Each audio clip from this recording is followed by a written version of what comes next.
It's our plan to have our athletic program comparable to USC, to Notre Dame, to Alabama, to anybody.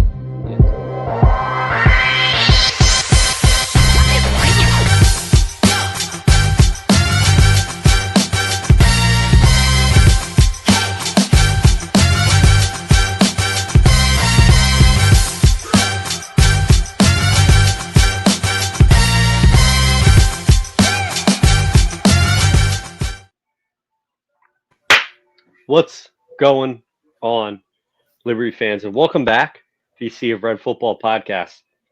Feels like it's been a minute. Days, weeks, a fortnight since we've been able to come together and talk about Liberty football. Not bye week, not too much going on, but we're excited to be back tonight, and I'm even more excited to be joined with Mr. John Manson, all things Sea of Red, Liberty legend. John Manson, how we living this Tuesday night? Richie, it's definitely good to be back with you. I can see your nursery is coming into it's finalized, right? I mean, is it ready to go? All ready for baby? Pretty much. Looks great. Thank you. Yeah, so we're in the little more than a month out, so we're in that any moment. I could be doing next week's show from the hospital. I probably will at some point be doing a show from the hospital. So it'll make for great entertainment, but I'm just that committed. That's dedication there. Yeah, it is. John, correct me because it's been a minute. Did we talk about the last game, UTEP? We had a show to talk about that, right? We talked about the UTEP game, but it's been so long we don't even remember who the last game was. Last game was New Mexico State. New Mexico State, that's right. We had a show to talk about that, right? Yeah, I don't remember. We maybe did. We shouldn't have 17 days between games. It just puts everybody out of. I mean, it's been like a mini training camp. It's been so long, but yeah, I mean, go perfect 2-0 in October, and after a winless September, it was much needed. And now you turn around, you got 5 games in the month of November, and the Flames still got a shot at that Conference USA championship. Yeah, you know what? Like you said, 2-0, a little bit of momentum. Kind of a darned if you do, darned if you don't. Do you want to keep playing when you have a little bit of momentum, or do you want to take that reset and go, hey, let's take an opportunity to get ourselves together, really game plan because you have 5 games in November and get all your ducks in a row. But excited for tonight's show. We're going to have some player guests, preview Delaware. I'm super excited for this game. This game's been on my radar personally for a couple of years now. So excited for that. Talk about what's going on in the conference and all that. But John, what did you do for the bye week? What did I do? Well, it's been a lot of volleyball. Yes.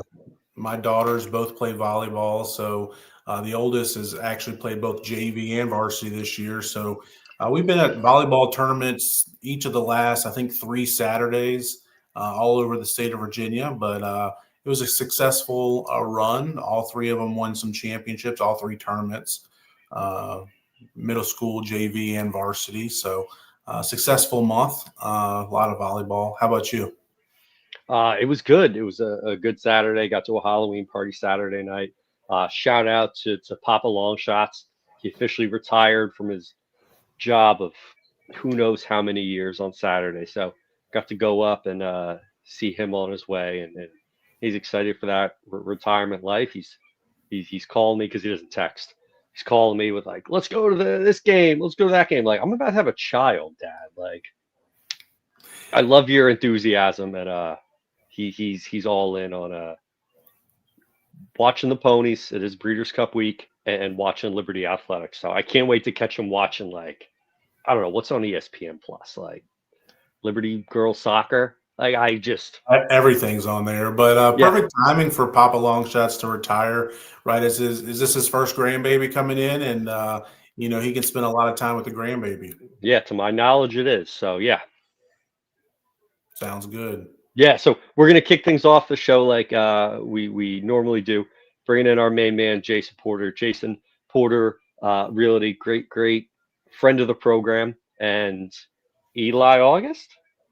You're on it. Even with 2 weeks off, You're Yeah, still on it. it took me a moment.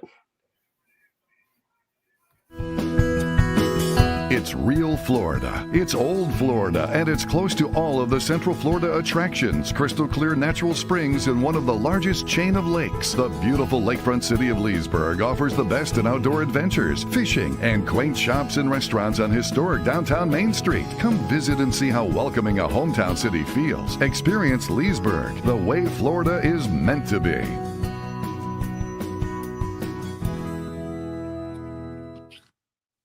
We are joined now by Jason Porter and Eli. JP, I'll start with you. It's been a minute. How's it been the last 2.5 weeks?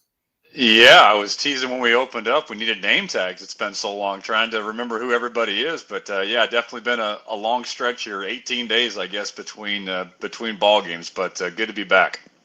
Yeah, it's like I was saying, it's kind of like a mini training camp type thing. Eli, Liberty defensive back, Eli August. Eli, what's it been like for the guys? How do you guys try to stay, not necessarily in shape, because obviously you're practicing and working out every day, but just try to stay in that same rhythm, like you're in the middle of the season? Really just trying to stay consistent. We're all trying to get our bodies back right and trying to get healthy again and just at least take the time off, because I heard Richie say earlier that he doesn't know if he'd kind of rather keep the streak going. And I kind of feel that sometimes, but, it's good to reset. It's good to get your body back right, get your mind back right. So it's really just about being consistent, staying in the treatment room, staying in the weight room, just not really losing that edge that you had before the break. Yeah, Eli, I was going to say from our civilian side of it here, talk us off the cliff. Is the 18 days between games really that big a deal, or is it just kind of a cool talking point for us? Obviously, you guys knew that coming into this season. The schedule was what the schedule was, and coach and the staff and everybody had all that planned out. So you guys knew what this calendar was going to be like. But, we're hearing all this chatter about people needing directions to the stadium, But is it really that big a deal to you guys? Not really, to be honest, especially because the two back-to-back games that we had, it was kind of like within 5 or 6 days. So it's not really too much of a big deal for us, but it definitely got us back right. And like this week, we're kind of like a little bit a little bit ready to play now. So it's a little bit better. So Eli, we heard the news earlier today about Joe Carter going to be lost for the season. Obviously a big blow to the team, the defense.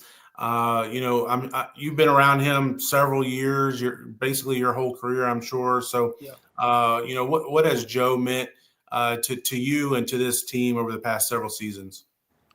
He meant a lot, for real. Just like not even just on the field, but off the field, just a brother to me. And I know how much it really hurt him. Not really just his injury, but really how he knows like he just wanted to be out there with us.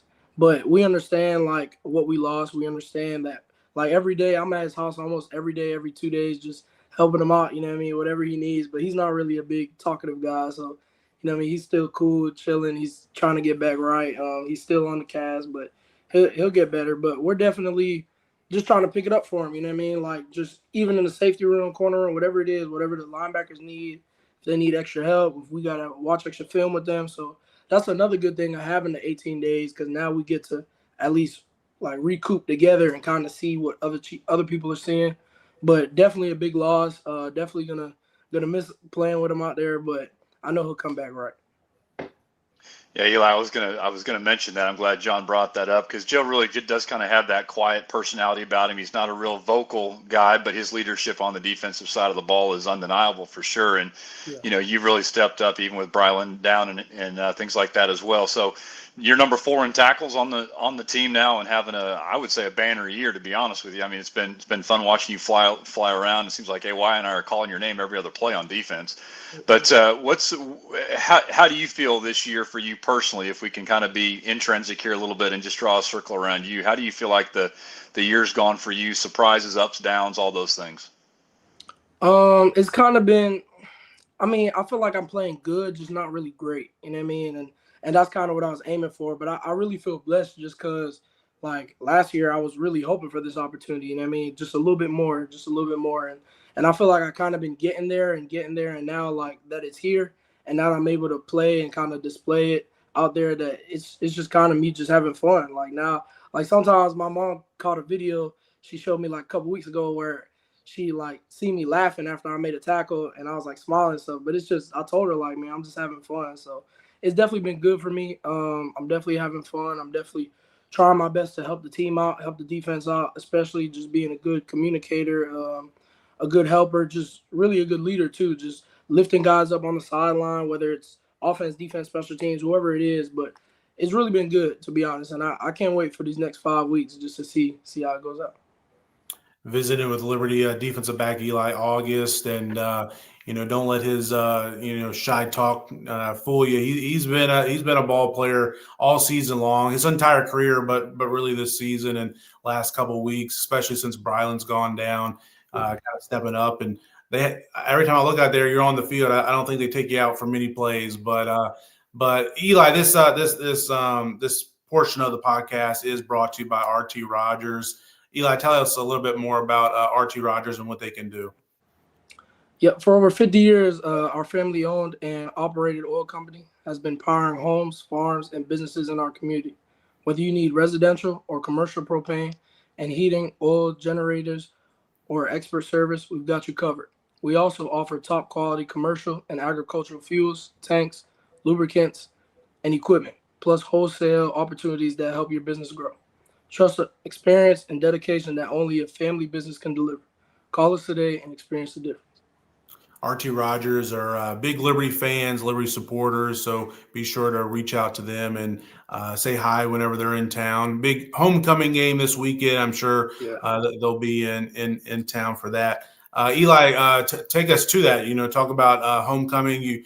It's been a while since we've had the home game, right? The last game was at home, but it was a Tuesday night, so it was a little bit different, maybe a little bit of a subdued crowd a little bit, but finally getting to play Saturday, hopefully a full house, a homecoming crowd. I'm sure it'd be a nice crowd.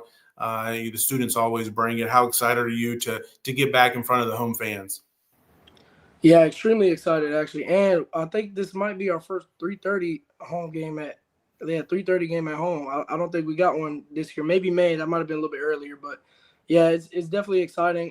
We can't wait to get back out there. The Tuesday kind of felt just a little bit weird. I mean, everybody came from class. It's kind of just a little bit weird. But Saturday, we're happy, we're ready. Especially the bye week too. The bye week definitely got us right. And I know the fans probably miss us a little bit too because we haven't been over there in a little minute, and they haven't been watching really us play in a while. So we're excited. We're ready to go. We're ready to put on the show. Well, we know Sparky misses the game. We saw that social media post, right? So, Eli, defensively, man, you got to be excited about facing Delaware here. This is a squad that puts up about 420 yards of offense overall. 300 of that though through the air. So as a secondary guy, man, your eyes must just get big as saucers getting ready to face a pass-heavy offensive attack. Yeah, definitely. Especially, normally, really, I guess beginning of the year, like it was mostly just run. And, the safeties in the corners kind of get like a little dang, like we don't get as much action. But now, like our game's kind of coming up. We're ready for it, man. We've been practicing a lot for it. We've been rehabbing a lot for it. We've been watching a lot of film. But yeah, we definitely seen that. We realized that. And as a DB, like you get happy that like that's kind of what you want in games. You know what I mean? You kind of want the ball in the air. You want a chance to be able to go get it. So, Eli, I appreciate you joining us tonight, and as you have throughout the season. Look forward to catching up with you again in about 2 more weeks. We'll do it again, hopefully coming off 2 more wins, but appreciate you as always. Yes, sir. Appreciate y'all. Thank you. Thanks, Eli. JP, taxes seem to be something that's a little scary or daunting or overwhelming. And we were talking a little bit before we got on air about, how they can affect the home buying process. Could you shed some more light on taxes and how that affects the home buying process? Yeah, anytime a word like taxes is mentioned with death, I mean, it's a pretty serious deal. But just a quick mortgage recap here to remind people, your mortgage is made up of 4 categories. It's called PITA, P-I-T-I, and it's principal, interest, taxes is the T, and then the last one is insurance. And so when I talk to home buyers about that, they really need to be aware. And again, I know our broadcast goes all over the place here, but I'll stay a little bit local. But they really need to be aware of how the taxes portion of your mortgage payment can really be affected by where you live and what the tax rate is. So for our folks that are local here, Lynchburg City has higher tax rates than Bedford County, Campbell County, Amherst County, et cetera. So when you start doing the mortgage math, for lack of a better term, and your taxes are higher, like in Lynchburg City, sometimes your purchase power, your bang for the buck, if you will, doesn't always go as high in those more expensive, higher tax areas. So something to keep in mind as you're in the home buying process, and to certainly talk with a mortgage lender about. And I've got a number of them in the Rolodex, and I'll always be here to counsel anybody that needs some extra talking about that. Information's there on the screen. Yeah, definitely. Taxes play a big part in what your final mortgage payment, your monthly mortgage payment is going to be all the time. I know when we moved from the Richmond area to Lynchburg, and we do live in the city, so it's got the higher tax rate. But compared to that, it was lower than what we were used to. So it does vary a lot from town to town, city to city, county to county, state to state certainly as well too. But hey, JP, appreciate you bringing that information.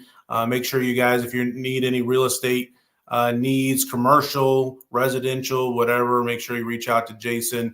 His contact info is here on the screen, or if you're listening later, jasonporterrealestate@gmail.com. Appreciate you, JP. See you Saturday. Thanks, John. Appreciate the time. Well, hey, everybody. My name is Jason Porter. I'm with Legacy Realty and Development, and it's been a great partnership here with Sea of Red lately. I was with Liberty Athletics as the Associate Athletic Director for Sports Medicine, so took care of all of the healthcare needs and coordinated that with a fantastic staff at Liberty in the athletic department, of course, for about 5 or 6 years, and then moved into real estate full-time and with Legacy Realty and Development. And it's just been a great pleasure to continue to stay connected with my Liberty University family and the athletics family as well. Been enjoying serving them. A lot of the graduate assistants and some of the staff that I hired has come back now and has been using me for residential services, which I really appreciate. But certainly do residential real estate as far as buying and selling of homes, of course. And then also we have a strong commercial presence as well. So commercial real estate, obviously a very, very different animal than is residential. But whether it's buying and selling commercial properties or just the leasing of properties, we can help with that as well. So it's been a great opportunity to service our commercial clients as well. And then certainly on the investment front too, a number of folks who have discovered the power of passive income through real estate and investing in real estate with rental properties or fix and flips, those kind of things. And so great joy to serve my clients in that capacity as well. The other thing that I would add too is just a very, very full Rolodex at this point of contractors and subs and just different professional contacts that I've made through the years. So if I can ever provide any of those folks to you when all of a sudden you need a plumber or an electrician or a contractor to build your deck, whatever, I'd certainly be glad to give you access to that Rolodex and those references as well. Because a lot of times it's not exactly who you know, it's who you know that knows how to do the job well. And so I would be glad to provide those services for you as well. So love Flames Nation, love taking care of my Liberty family. And if there's ever anything I can do for you, my contact information is all right here on the screen. And I would love to be a service to you and yours. Thanks so much.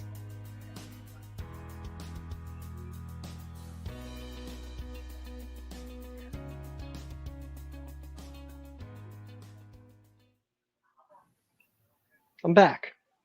You're back, like you never left. Right back like I never left. A lot of sports going on right now. World Series. Every NHL team's playing tonight. Good NBA slate. But more important than all of that, it's our last week of midweek Conference USA football. There's a game going on right now. I'm not watching. Completely honest. Are you tuning into the Western Kentucky, or what is it, Kennesaw State, UTEP? It's Kennesaw State and UTEP, and I haven't turned it on yet, but maybe after the podcast, I'll check it out. The first place Kennesaw State Owls. It just only shows you just can't predict what's going to happen in Conference USA. From what I've seen on Twitter, they are winning, but that really doesn't surprise me. But we are in the full swing of Conference USA mode, time, season, play, Conference USA play. And we're 2-1. Yeah, We're 2-1, and we're not out of it. No, we're not out of it. And it's been kind of fun, to sit back these last 2 weeks and kind of watch other teams play each other and kind of stack up and see where they're at. And obviously Kennesaw has been the surprise, certainly in Conference USA, one of the surprises in all of G5 football, 3-0 in conference play. Their 2 losses were non-conference, obviously, but to Power 4 teams. I mean, they lost to Wake Forest, who's actually had a pretty solid season so far, by 1 point. Yeah, it was a game. We were watching it downtown. They almost won. Yeah, I think it was 10-9 was the final score. Then they lost to Indiana, which we all know how good Indiana is. So, Kennesaw, I actually saw a graphic earlier this week that said, they have the top 50 percentage odds chances to make the CFP, and Kennesaw is on that graphic. I think it was like 0.2% chance, but they're on the graphic. We're not on the graphic. So, shout out to them and first year head coach Jerry Mack. They've obviously turned things around there and got things moving in the right direction. And I've always thought that program was a one that, I don't want to throw around the term sleeping giant. That gets used too much. But, I thought they had a chance. They had some potential being in the suburban Atlanta area. And, they've put it together so far this year. But, yeah, Kennesaw's 3-0. They're playing UTEP tonight. And then Jack State's also 3-0. And they play tomorrow night, I believe. Yeah, they're at Middle Tennessee Wednesday night. So you would think that both Kennesaw and Jack State would get wins. And, it'll be interesting. I think, you got those two, and then you got Liberty and Western Kentucky are the other two that are eligible. Missouri State and Delaware are both ineligible. But those are 4 teams that, have 1 or fewer losses. That, you feel like those 2 of those 4 will end up in the Conference USA Championship in early December. Yeah, you gotta tip your hat to Conference USA for, taking a shot with Kennesaw State, who, we know about their basketball program, their football program. Look back a year ago. What was it? Late November, they fired their coach, lost a bunch of players mid-season, and they have absolutely turned it around. So good for them. And Delaware and Missouri State have kind of exceeded expectations already. So really great get for them. Conference USA no longer kind of that bottom barrel conference. And you can hear Jay Dizzy punching the air right now from New Jersey. Yeah, they Conference USA is rated better than the MAC right now, and I'm sure the MAC is kicking themselves about bringing in UMass, who is now the official bottom dweller of the FBS. But yeah, I mean it's been some steady and solid improvements from Conference USA as a whole. I think the league is better. Liberty kind of jumped out there in 2023 and got to the Fiesta Bowl, obviously, and kind of was a flag bearer for the league early. But I think the rest of the conference has improved. Yeah. Obviously Liberty's fallen back some, but the rest of the league has improved and it's deeper. And we'll talk about it more once we get into the preview for this week. But there's really no easy game in the league. I mean, maybe Sam Houston this year, but I mean, look what Sam Houston did against Jack State. It took a last-second 50-yard field goal for the Gamecocks to beat Sam Houston, and that's a first-place undefeated Jacksonville State up against a winless Sam Houston. And I mean, even the Fiesta Bowl year, it took a phenomenal play in the end zone to beat Sam Houston State. So it's one of those you never know conferences. So, and I've mentioned it before, but losing UTEP and La Tech, it's kind of like, all right, give me Missouri State and Delaware right now. Yeah, I mean, it'll be interesting to see. Like UTEP has been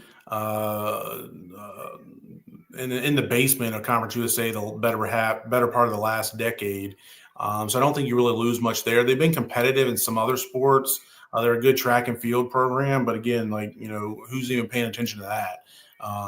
No offense to the track and field programs, obviously. I mean, Liberty's got a great track and field program, but you don't lose much, I don't think, with UTEP, and it kind of helps improve your travel too. Like that's a long trip you hear everybody talk about, and Delaware, which we'll talk about more here in a minute. Like that's the closest. They're technically Liberty's travel partner. I mean, that's the closest school to Liberty that's in the conference. So that they've obviously gotten off to a good start, and Missouri State's been solid as well too. So these things go in cycles. We've talked about it before. Like previously Conference USA was seen as a better conference than Sun Belt, and the Sun Belt improved by bringing up a lot of FCS teams, and App State, a JMU, and some others. ODU is having a good year this year. So it goes in cycles. You never know, 3-5 years from now, maybe Conference USA has moved on up in that pecking order of G5 teams. But it's been a solid start to the league. And I think it's going to be a really fun final month of the season. Like I said, you got at least 4 teams that are in the mix. And if there's a couple upsets, you could even get a 2-loss team in the mix as well. Yeah, and this would be a great week for an upset. Not a ton of big matchups between those that upper echelons of Conference USA. Jacksonville State, Middle Tennessee, FIU, Missouri State. Not that it doesn't matter. Missouri State being ineligible, as we mentioned earlier. La Tech, Sam Houston, Liberty, Delaware, New Mexico State, Western Kentucky. So great time to root for upsets. Oh yeah, give me all the upsets. Like if UTEP can pull one off tonight, that would help. And then Middle Tennessee tomorrow night against Jacksonville State. We'll take any upset we can get. That's not this Saturday, Liberty and Delaware. As long as that's not. But even 3-point spread. We'll talk about that later. But I did check. I don't have the game on. I'm watching the Knicks Bucks. From the side, not like when I was watching the Yankee playoffs games, just looking at the screen, but it was 14-0 at the end of the first. Kennesaw's winning. Yes, Kennesaw is winning. However, UTEP has the ball in plus territory right now. So we saw what that UTEP offense could do a few weeks ago in El Paso, and it's not much. And this Kennesaw defense is actually a pretty solid defense. Yeah. But you never know. But a great week to root for upsets. I've said it before. I'll say it tonight, and I will say it again. It's great being in a conference where you get to watch other games that have meaning for your season. Where it's, hey, we're rooting for this team to win. It's not just when you're independent going, oh, what does this game really have to do with anything Liberty-wise? Well, and you remember we talked about that a lot, Richie, a few years ago before joining Conference USA was – some of those years under Coach Hugh Freeze in the FBS, like we always talked about how you got into November and, you might have had a 7-1, 8-0 record, but it's kind of like, what do these games even matter? Like, was it 2022? We were, I think, 8-1, and we were going up to UConn, coming off a huge win over in Arkansas. But what did that game against UConn mean? It didn't mean anything. It was a meaningless game other than, you want to win. Yeah, sure. But it didn't mean anything for conference standings, nothing. And then, it meant a lot for UConn to be able to upset a top 25 team, and they did. And, then Liberty ends up, losing 3 straight to end that regular season, kind of disappointing, 8-4, I think it was that season. But, we talked a lot about how so many times the November schedule it was a lot of meaningless games because once you got to bowl eligibility, what else were you playing for? Yeah, we don't have the playoffs. Exactly. So no, a fan of it, excited for all of that. It's how dare you talk about Hugh Freeze like that, John? He's the greatest thing that ever happened to the program, according to Twitter, the last month or so.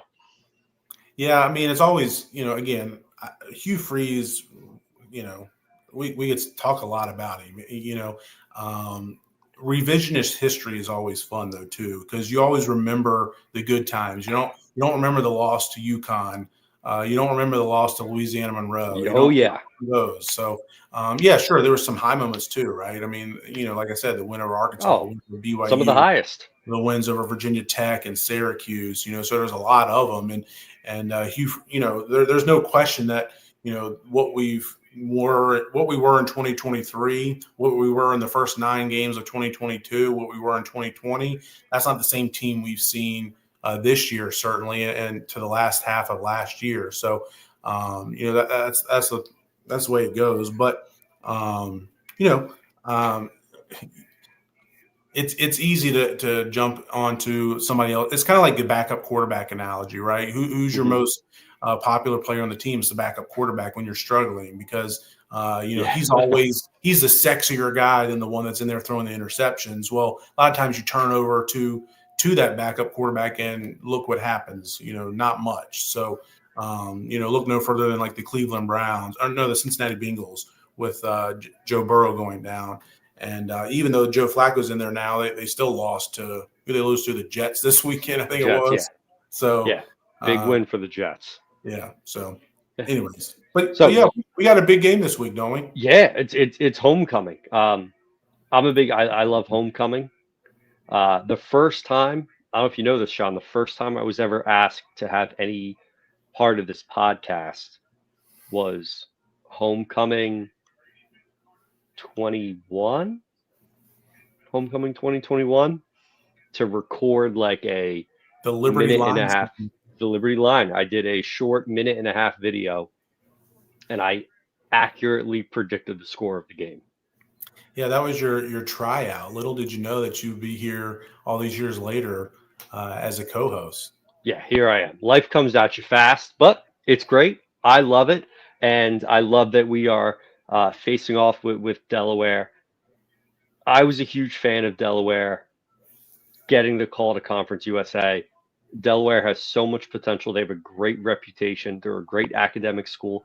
They have had success at the FCS level, which is not an automatic prediction of how you're going to do, but it's a program that you could tell was going to be committed to putting the money and putting the resources into being successful at this level.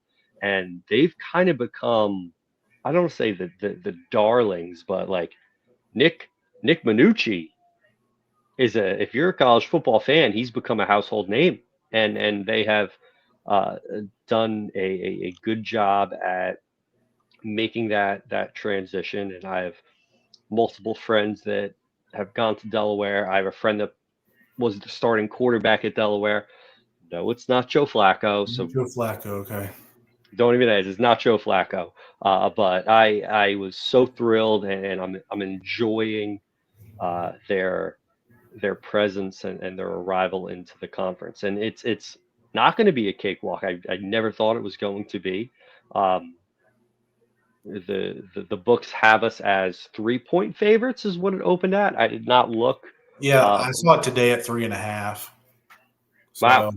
Yeah, 3.5 over under 51.5. So Delaware making the short trip, about 3.5-4 hours to Lynchburg, Virginia.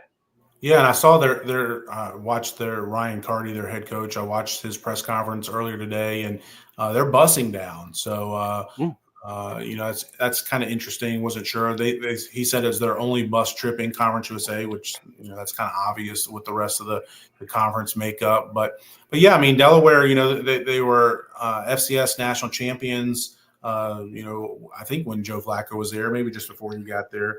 Yes. And they've always been really a perennial FCS playoff type team where they are in the mix and making runs. Ryan Carty was, he's the head coach, like I mentioned, and he is in his 4th year there.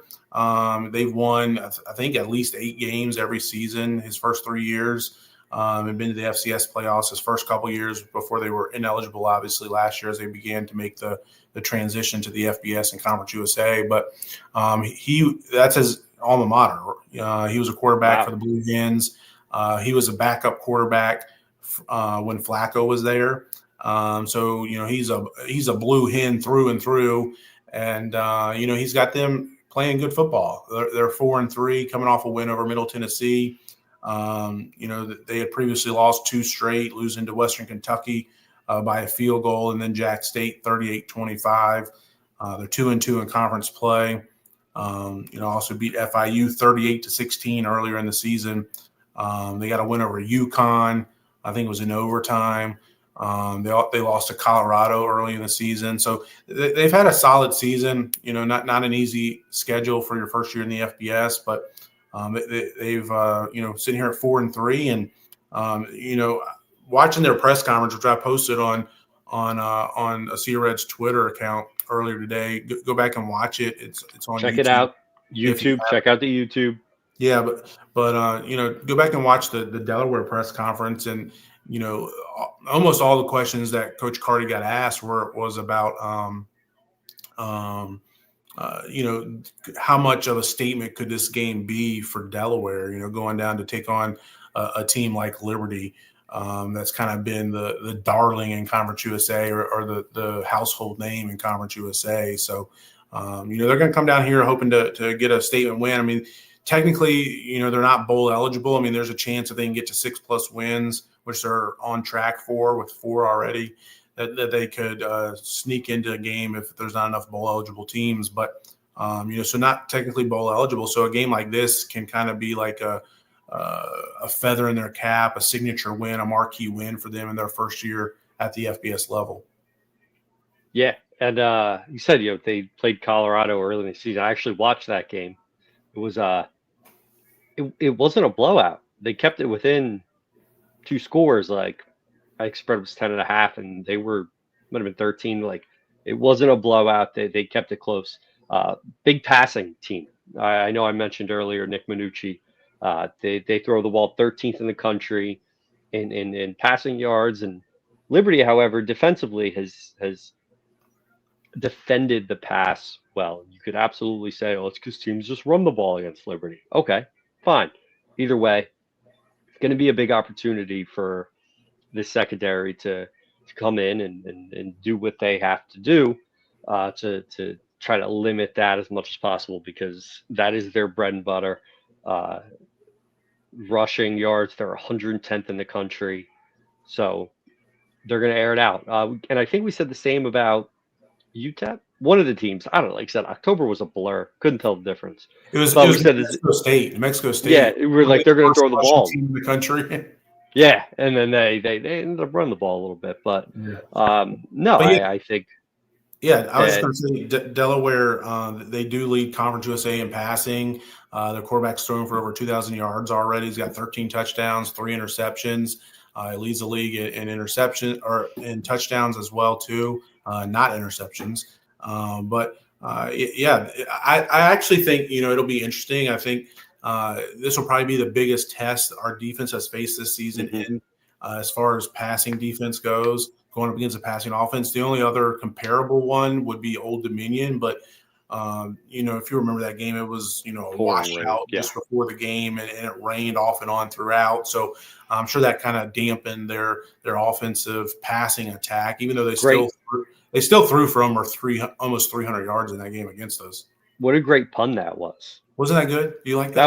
That was phenomenal. That was. I stopped what I was doing. I was like, "What did he just say?" That was great. The rain dampened their passing attack, but that was good. I might use that at work tomorrow. There you go. But I'm interested to see how the Liberty defense is, because kind of like you were saying, like we're not sure if Liberty does lead Conference USA in pass defense, but is that a fake stat? Like, is that real? Like, I think we'll find out Saturday, because like I was saying, like a lot of the teams Liberty's playing so far, they're more run heavy teams, and Liberty hasn't been the greatest against stopping the run. So they just turn around and handed the ball off to the running backs, and they've run the ball down our throat for the most part. So with a few exceptions here and there, you think about that UTEP game, they couldn't run much, but will Delaware stick to their typical script where they like to air it out?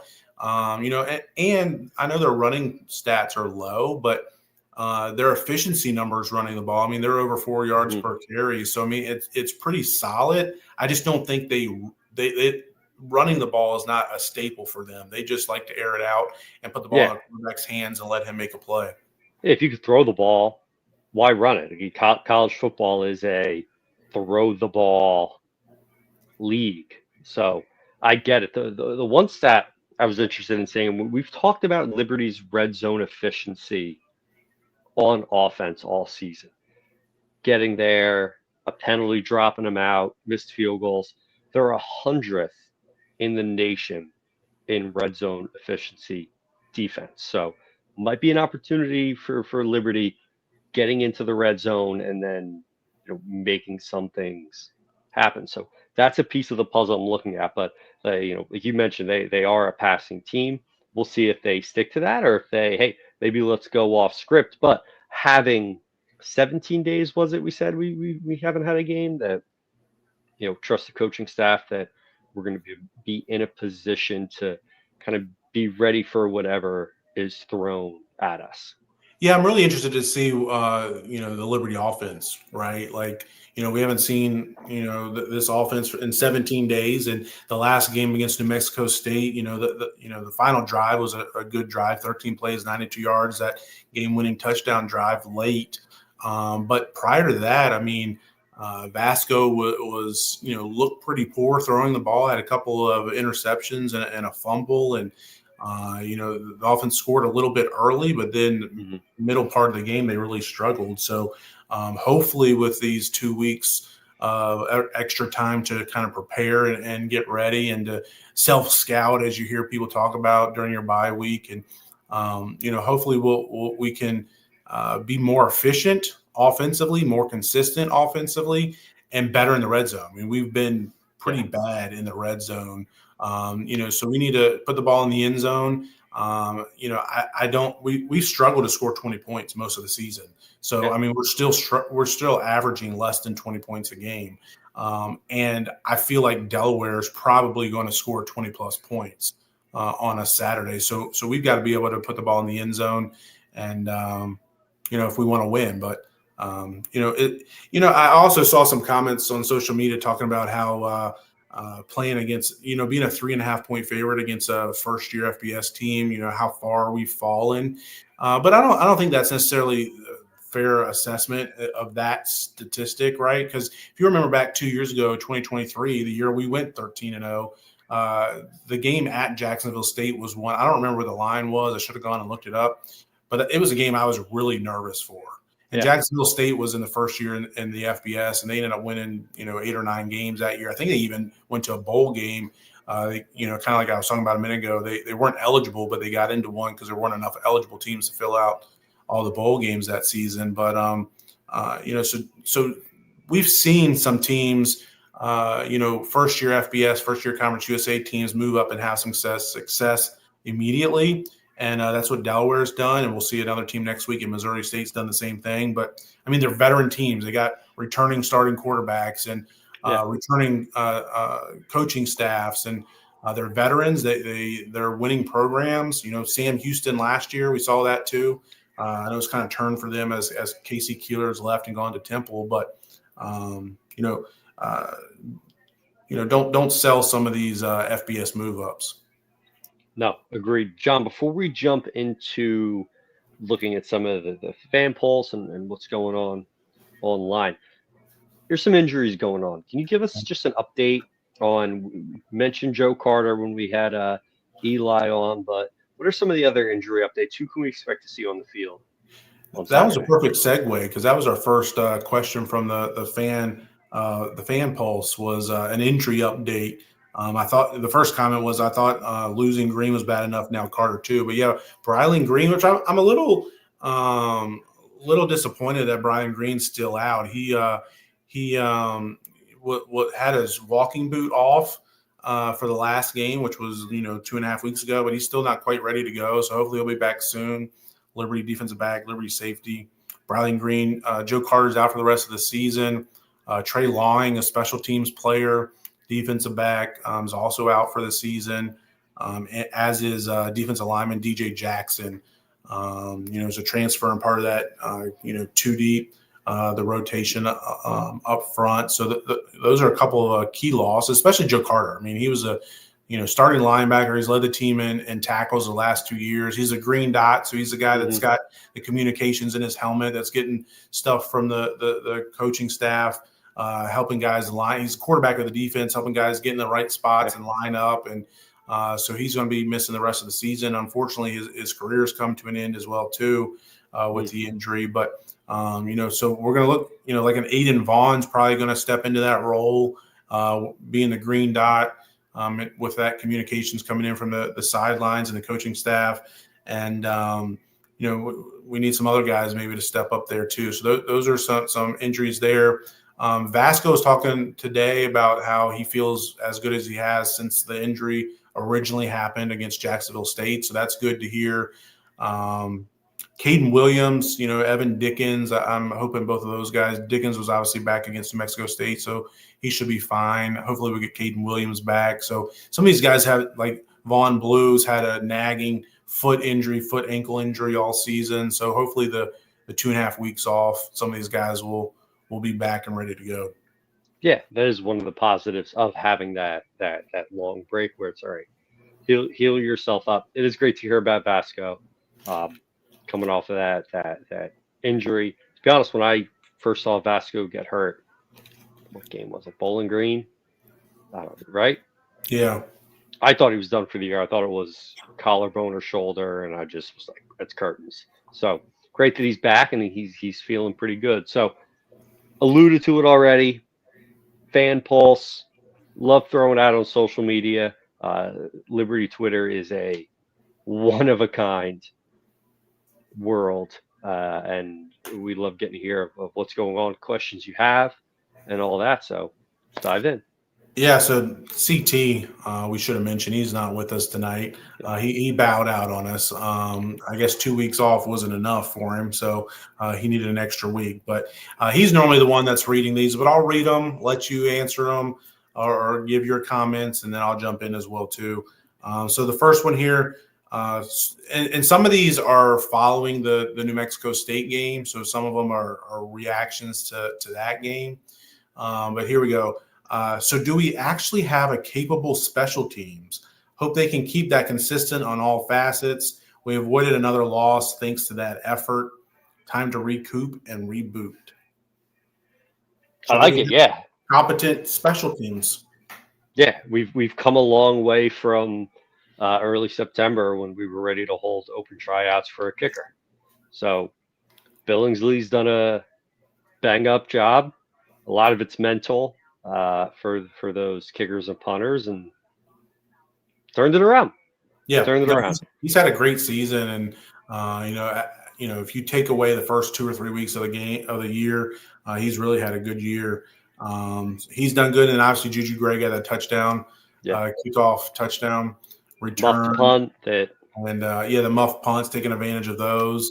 And Brylan Green being out of the punt return game, like Reese Smith has, at least been able to field the ball cleanly, knock on wood. Oh yeah, just looking to just catch the ball. Yeah, in the punt return game. So special teams all around have been good. The punter, Max Morgan's been solid. Kickoff game has been good as well too. So it's been solid. It actually, the special teams the last 2 games have really been the best unit of the team. Yeah. Right, real quick, John. Yeah, go ahead. I'm going to bring it up for the New Mexico State game. I bet that Liberty would score 2 defensive or special teams touchdowns. They take the kickoff back. There's one, 65-1. They muff the punt, pick it up, run into the end zone. I know the rules because I watch football, and I know that's not a touchdown. But on the broadcast, I'm sure a lot of you guys were at the game that are watching, but if you were watching on the broadcast, it was like touchdown, scoop and score. The announcers are like touchdown, and I'm like, no. And for a moment, I think, did I just cash a 65-1 banger?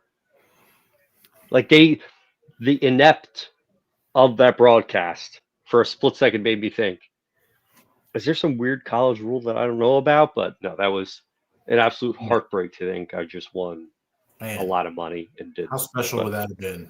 Speaking of special teams. Yeah. You're on fire tonight. Next one, which I actually agree with this next comment. It's kind of interesting. take. I'm confused about this team. They haven't played a complete game. 1 week special teams look awful, then they're the star of the show. Then 1 week the defense can't do anything, or they're shutting out UTEP, or it's the offense. Like this team is bipolar. Yeah, I mean, not wrong. It's one of those. I think I made the analogy before where, yeah, shout out Dan Moyer, shout out Zamboy, UTEP guy, tuning in. That's my train of thought. Yeah, it's like a golf. You play a golf hole. You got to put all things together to make par, and we haven't put all things together. And yeah, we're 2-1 in the conference. Fine, but what's going to happen when we put it all together? When all three phases of the game are at that level of what that expectation for us is. So maybe it'll happen in November, October, better than September. So in theory, moving in the right direction. But I agree, looking for that game where we can walk away and go, all right, all three phases did what they had to do. Yeah, every week has been something that leaves you kind of scratching your head. And I think like the comments about the team's bipolar, like I felt like after the UTEP game, like we were finally getting to a point where the defense, it's kind of like, okay, maybe this defense is really a good defensive unit. And then against New Mexico State, you're kind of like, okay, never mind, maybe they're not. And the offense has shown flashes, but then more than not, they've not been good. So it's interesting. It has definitely been hard to get a good grasp on this team. And, I think one thing, and I might have said this before on the podcast a couple of weeks ago, is like, I feel like Liberty has the ability to win the rest of their games. Like Sure. the last 5 games. I also think that we could lose the rest of our games. And I think the truth is probably somewhere in the middle. I'm hoping I'm hoping we do win out. And I think we can. But honestly, we probably are going to go, 3-2 or 4-1 if I had to put money on it in the last 5. But if we can put it all together and play a clean game, turnover free, I think we can certainly win Saturday. I think we can win out. So speaking of that, my thoughts are we may not win another game if we don't get our offense on track. We had a kick return for a touchdown, 2 muff punts, and a missed field goal go our way, and we only won by 3. Points are points, baby. Win's a win. I'm not going to sit here and act like that was a great showing and Liberty has turned the tide, and I'm confident in the rest of the season. But you won the game. I brought up earlier that the Fiesta Bowl year, that game against Sam Houston, you're a play away. So from that, none of that happening. No boondocks. No Saturday morning hike for you and your family, John. None of that happening if Sam Houston scores that touchdown. So, yeah. No, that's true. Game at a time. Yeah. Not the best showing. Walked away from a win. They're not going to not.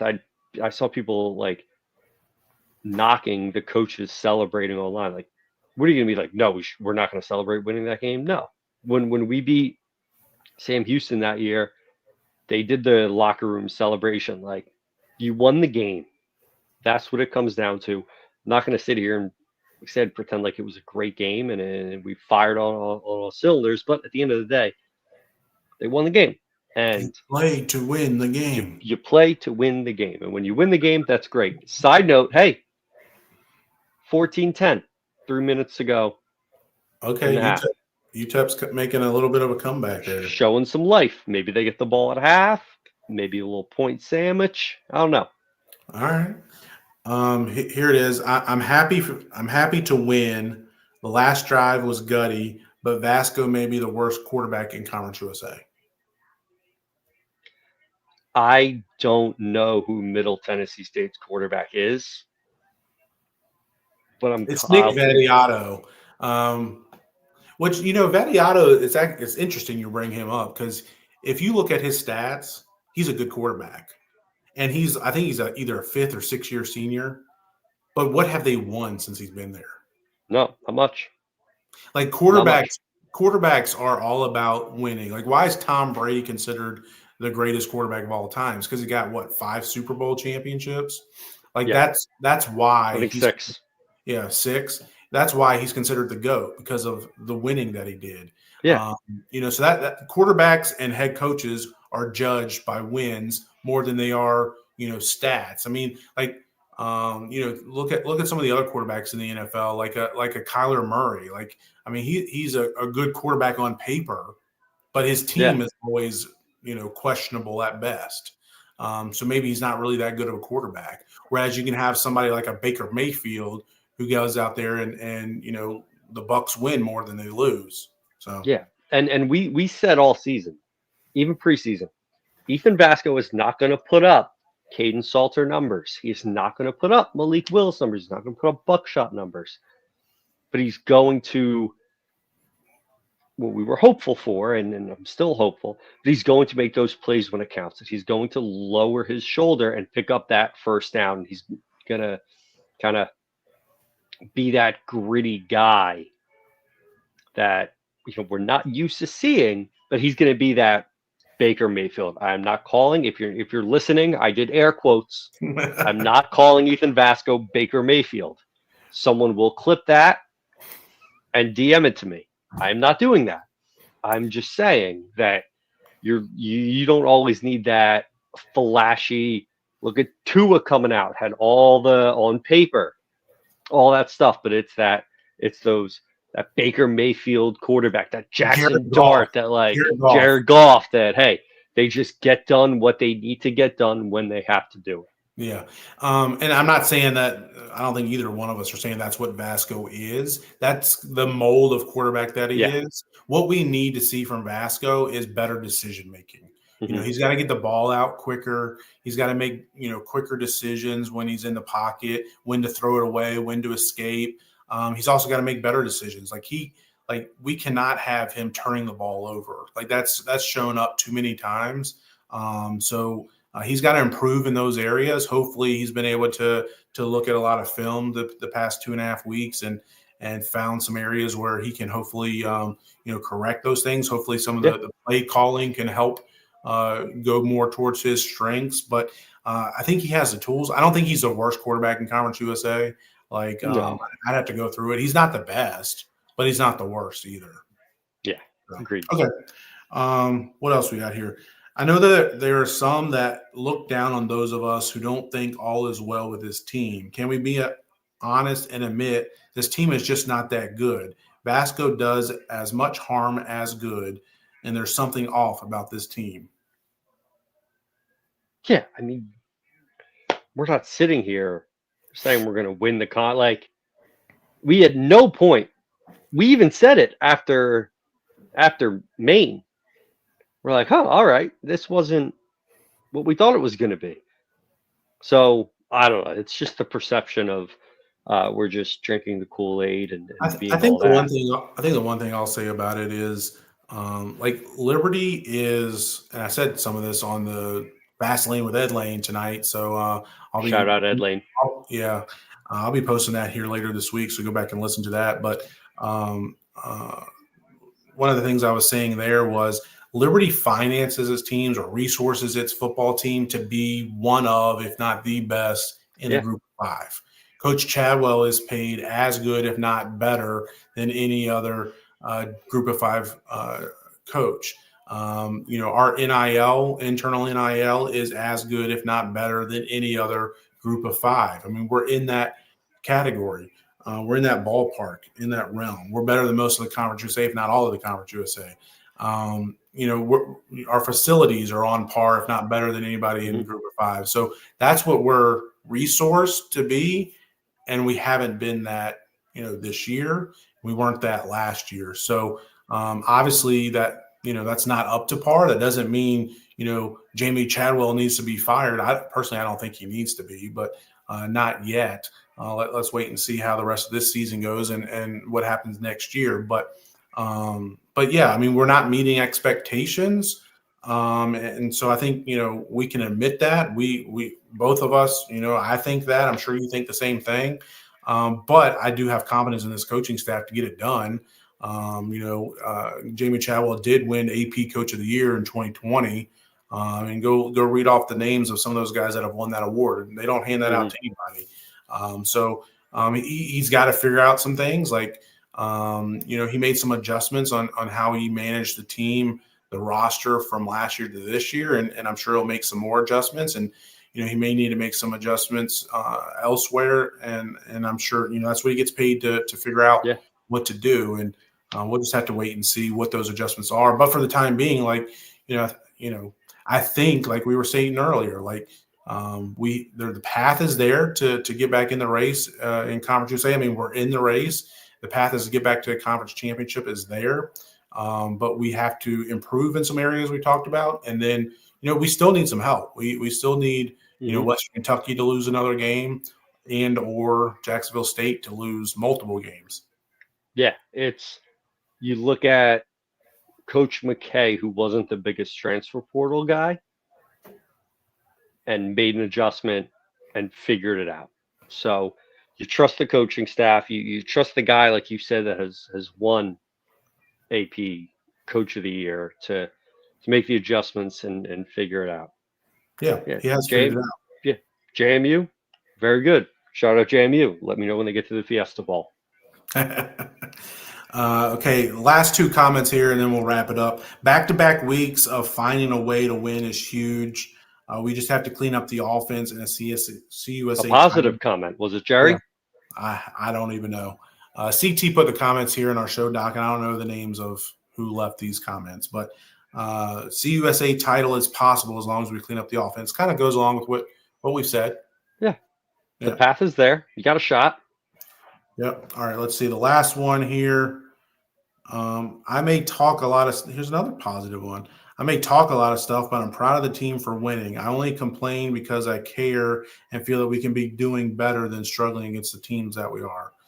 So the first part of that was positive. Then we kind of went sideways a little bit. Although that kind of goes along. It's fair. It's a fair comment. It's fair. And it goes along with what I was just saying. Yeah. No, I agree with that word for word. We have higher expectations because of kind of what we put into the program and what this program has been and what this coaching staff has done. That doesn't mean that it can't get turned around.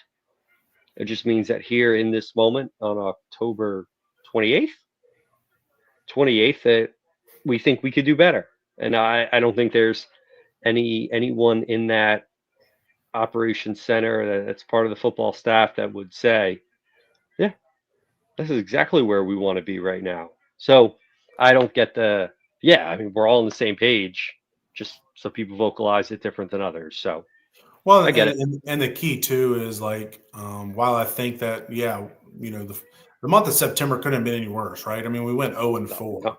So, if you won a game or two in there, we might be having a different conversation right now. But, if you win these next 5 games, we'll be having a different conversation as well compared to if we go 2-3 in the next 5. So still a lot of football to be played and still a lot that we need to learn about this team. I think we'll learn a lot Saturday, especially coming off 2.5 weeks. Like if we haven't seen some improvement, then that shows a lot, that tells a lot. But we'll just have to see. And it's not going to be an easy game. Like Delaware's a good opponent. If we don't play well, they'll beat us. So we'll just have to see how it goes. But I mean, I think we kind of talked about it a little bit. I think we agree with it. And I think, you and I both, we're going to be here, throughout the rest of the season, regardless of what happens. But hopefully we keep winning a few more games and we stay in this Conference USA chase deep in the season. And hopefully we get into that Conference USA championship game. Yeah. Hope some weird things happen and hope for the best. But as always, thank you so much. Anyone tuning in live, checking us out later on, whether it's on YouTube, Twitter, Spotify, wherever it gets posted. I can't keep track anymore. And always a great time. Any last words, John?